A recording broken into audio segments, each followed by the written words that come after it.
車に乗せられて、強制的にここに来て、パスポートを取られ、入れないよっていう。Ini apa ini? Komunikasi sama korban kan? Seakan-akan hanya satu ruangan saja. Satuan Reserse Kriminal Polrestabes Surabaya kembali mengembangkan kasus sindikat penipuan daring atau scamming internasional yang melibatkan jaringan Cina, Jepang, dan Indonesia. Nah ini ngapain? Handphonenya ada, kamera depannya semua. Dalam pengembangan terbaru, polisi berhasil menangkap seorang warga negara Jepang yang diduga berperan sebagai otak kejahatan tersebut.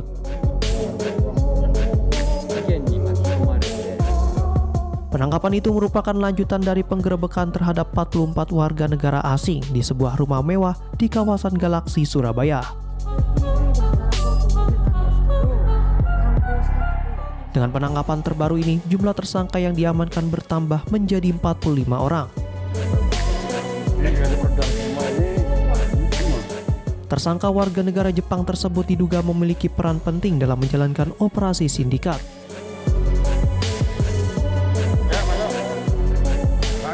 Termasuk menyediakan tempat, fasilitas, dan mendukung aktivitas penipuan yang dilakukan dari Indonesia.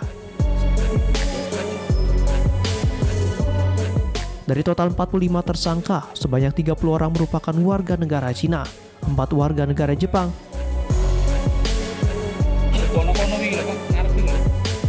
7 warga negara Taiwan, dan 3 warga negara Indonesia. Ditambah 1 tersangka terbaru yang diduga menjadi pengendali utama jaringan tersebut.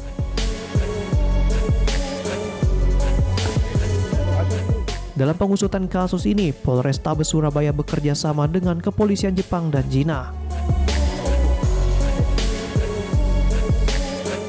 Melalui jalur Interpol untuk mengungkap jaringan kejahatan lintas negara tersebut secara menyeluruh. Penyidik juga telah melakukan pemeriksaan terhadap sejumlah korban di Jepang. Dalam waktu dekat, pemeriksaan serupa akan diperluas terhadap korban lain yang berada di Jepang maupun Cina. Berdasarkan hasil penyelidikan sementara, polisi memastikan tidak ada warga negara Indonesia yang menjadi korban dalam kasus penipuan internasional tersebut. Terakhir ini adalah dia sebagai koordinator, baik itu untuk TKP 1, 2, 3, termasuk juga dia memfasilitasi TKP yang ada di Solo, Jawa Tengah. Warga negara China. Dari lokasi penggerebekan, petugas menyita berbagai barang bukti berupa telepon genggam, perangkat elektronik, komputer, serta peralatan yang digunakan para pelaku untuk menjalankan aksi scamming. Sebelumnya, para pelaku diketahui beroperasi dari sebuah rumah di kawasan Galaksi, Surabaya.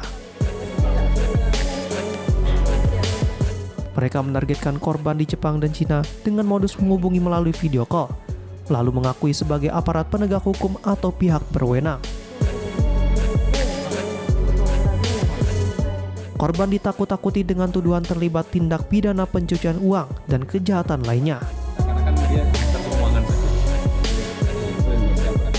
Setelah korban merasa tertekan, para pelaku meminta sejumlah uang dengan alasan penyelesaian perkara atau proses hukum.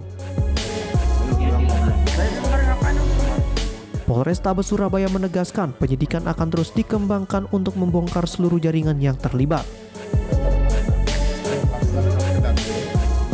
termasuk kemungkinan adanya pelaku lain yang masih beroperasi di dalam maupun luar negeri.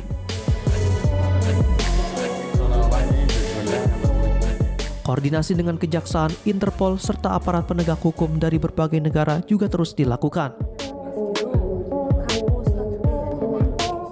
guna mempercepat proses hukum dan memastikan seluruh pihak yang terlibat dapat dimintai pertanggungjawaban sesuai ketentuan yang berlaku.